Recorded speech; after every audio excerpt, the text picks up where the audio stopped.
Hey gang, Anthony Fontana alive after 5, only 5:21. It is actually bright outside. It's still light out. I'm loving it. Spring is on the way. You'd never know it looking at the weather here in New York. It's like 21 or 23 degrees, whatever. It's really cold. I don't like that. But I'm liking the fact that it's bright out right now. So real quick, we're going to be taking our business partner Phil out to dinner tonight. It's his birthday. And his spouse is with their new granddaughter up in Boston, Massachusetts. So she left this morning. We didn't want him to be alone. We're taking him out. We're going to have some fun tonight for a little bit. What I want to talk about tonight, hey, Tiara, how are you, darling? What's going on, sweet pea?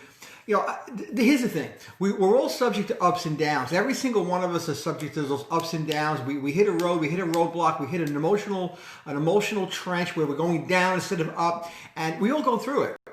You know, I remember, my very first, and how you get out of that is having the ability to reach inside and maybe find some strong resources. And for those of you that don't have the ability to do that, or you don't know how to do that, you need to start doing some reading. I read my first personal development book. I found it on a garbage pail. I was 16 years old, called Think and Grow Rich. 16 years old, still have that copy upstairs. 20 years old, 4 years later, my second book I ever read was The Magic of Thinking Big, and I read that on a bus from New York to North Carolina, Charlotte, on the way to a business function. At 20 years old, read the entire book. The third book was probably one of the most significant I ever read, because I'm starting reading a book a week at this point, was How to Win Friends and Influence People by a young man by the name of Dale Carnegie. Dale is an amazing writer. If you have never heard of Dale, unbelievable. Go to Amazon right now, click on Dale Carnegie and buy anything that he wrote, because this guy will change your life. So how do you get the resources to find the strength to get through the downs when you want to be up all the time? Well, I'm going to give you 10 simple quotes that I jotted down from some of his books, some of the things that I've read. I think you just take these 10 things, as dozens. I'm going to just give you these 10 things real quick because I'm in a rush and I want to get it done and I want to get you off this so you can go buy the book. I think it's awesome. Hey, Dave, what's going on, sweetheart? Glad to see you here. Okay, number one, real quick. If you're not in the process of becoming the person you want to be, you are automatically engaged in becoming the person you don't want to be. Wow. That's a big one. You know, to get anywhere in life, you have to keep trying. You have to keep plugging. You have to keep moving forward. So if you're feeling down, understand that to become the person that you want to be, you have to act like the person you want to be. I remember doing my very first talk in front of a room, and the one thing I said was very simple. If you want to be enthusiastic, you have to act enthusiastic. If you want to be successful, you have to act successful. If you want to be positive, even when you're negative and when you're down, you have to act positive. So that's a key one right there with Dale. Number two, big shots are only little shots who kept on shooting. You have to keep shooting, right? You're not gonna hit anything if you only take one shot. You know, I forget I don't know if I'm going to say this correctly. It's better to take a shot at the moon and miss and take a shot at the ground and hit. I don't know if I did that right. I don't know. I mean, one of you guys might want to correct me on that. But that's just an idea. You got to keep shooting. Keep plugging away at whatever it is you're doing, because if you're not constantly shooting at the goal, you're never going to hit the goal. You know, you get one or two shots and you stop. Could be the third shot that makes it. Could be the third or fourth or 10th or 15th. No is the one that turns your entire life around, because that next response is a yes. And the yeses make you happy, but the no's should be making you happy, because every no is one step closer to another yes. You got to love it. Number three, it isn't what you have or who you are or where you are or what you are doing that makes you happy or unhappy. It's what you think about that makes you happy or unhappy. It's what you think about makes you happy or unhappy. Your brain can control your happiness. Nothing external can control your happiness.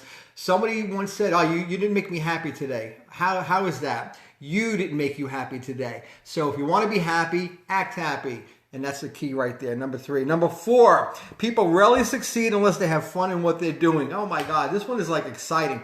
I was at a car dealership today picking up some tax paperwork for a client of mine who works at the car dealership. He's the repair guy there. Actually, he's more than a repair guy. He manages the entire back office of an Acura dealership. It's a pretty huge operation. And he said, dude, I've never seen anyone more excited about taxes. I've never seen anyone more excited about stuff like that. And I'm like, well, yeah, because I pour myself into what I do. I love doing mortgages. It makes me excited to close a mortgage and have somebody buying a new home. It makes me very excited when I'm in my other business and I'm helping change their lives and putting some money in their pocket. So I pursue the things that make me happy because I'm happy pursuing the things that I'm pursuing. That's the key right there. I'm always excited about stuff like that. I love it. Hey, Michael, what's going on, brother? Number 5, do the hard jobs first. The easy jobs will take care of themselves. Look, you can engage in little difficulties all the time, but sometimes the big things have to happen. So if you do the hard things first and get them done, you'll find that the easier things are easier to do. It's just like anything else. If you can pump iron and you push past a certain limit that you've established for yourself, say a 200-pound bench press, the next time you do a 100-pound bench press, it's like light as a feather, isn't it? Because you've strengthened yourself. So the hard things are going to make you stronger. I have some musicians listening to me right now, and we all know as musicians, sometimes playing a piece is difficult. Trying to learn that first rhythm or that first lead is difficult. Picking up a new drum rhythm can be tough. It's exhausting. It's mentally and physically exhausting. But once you have it down, the next time you have to learn something more difficult, it's a lot easier to learn because you've strengthened a muscle. It's important to do that. Number 6, take a chance. All life is a chance. The man who goes furthest is generally the one who is willing to do and to dare. Dale Carnegie said this. I love this one. Look, you're only going to get someplace in life if you make an attempt to get someplace in life. You have to actually step off the line and go forward. You have no choice because if you don't, you're not moving anywhere, and that just makes 0 sense. So take that chance. All life is a chance, and it's okay to roll the dice and take a risk and maybe lose a little something. Losing is not a bad thing. A lot of people think losing is a negative. It's really not, because when I lose, I know what not to do the next time, and I'm learning from that. Number 7, the way to react to circumstances determines our feelings. And guess what? This is a big one. The way you feel about something happening is completely determined about how you react to what's happening. That's something that you're going to have to think about a little bit, but your feelings are directly related to your actions, 100, 200, 300%. So if you want to react negatively to something, your actions are going to be negative. So how you react, watch that puppy and do a good job on that one. Number 8, the successful man will profit from his mistakes and try again in a different way. Learning from failure means basically you've learned what not to do. I just said that.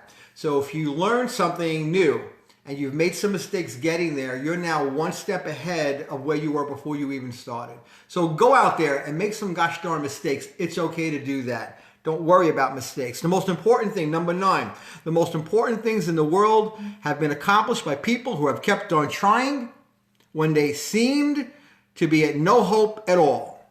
Wow. Read that one again. This one's so important. The most of the important things in the world have been accomplished by people who have kept on trying when they seem to have no hope at all. Sometimes when things appear hopeless, that's when things start to happen for you. I think you have to remember to keep on trying. So when you're at your wit's end, understand that you're almost there. You're getting there. Just keep going. You got to get through that wall. You got to get through that terror barrier. You got to get through that issue, that problem. And how you react to the problem is going to determine how quickly you get out of it. Understand that everything happens for a reason, and all the good things that happen to you, they're going to be offset by some not so good things. And it's okay. That's just life. Reaction is critical. I think you know that.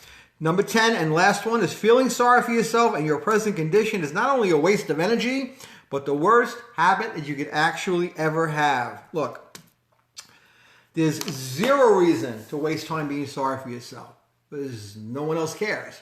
If you stop feeling sorry for yourself, you'll start getting some ideas on what could be done to improve the situation that you're in right now. I've learned this firsthand. I've taught it to my kids. They understand it like nobody's business. My daughter Erica has learned it firsthand, literally just a matter of a few weeks ago. She has figured it out that Dad is right when it comes to that particular one. The stuff that hit the fan in her life, most of you might not have been able to endure. But she endured because every day I told her, there's a reason and there's a lesson. She not only did she figure out what the reasons were, she learned the lessons, and now she's just like this, going straight up like a rocket. I'm just excited and proud of her and her partner. Melissa. These are great kids. My daughter Jessica is Staten Island, a nurse, going through all the stuff she has to go through to get that nursing degree, and now she's successful for several years now working for Bellevue.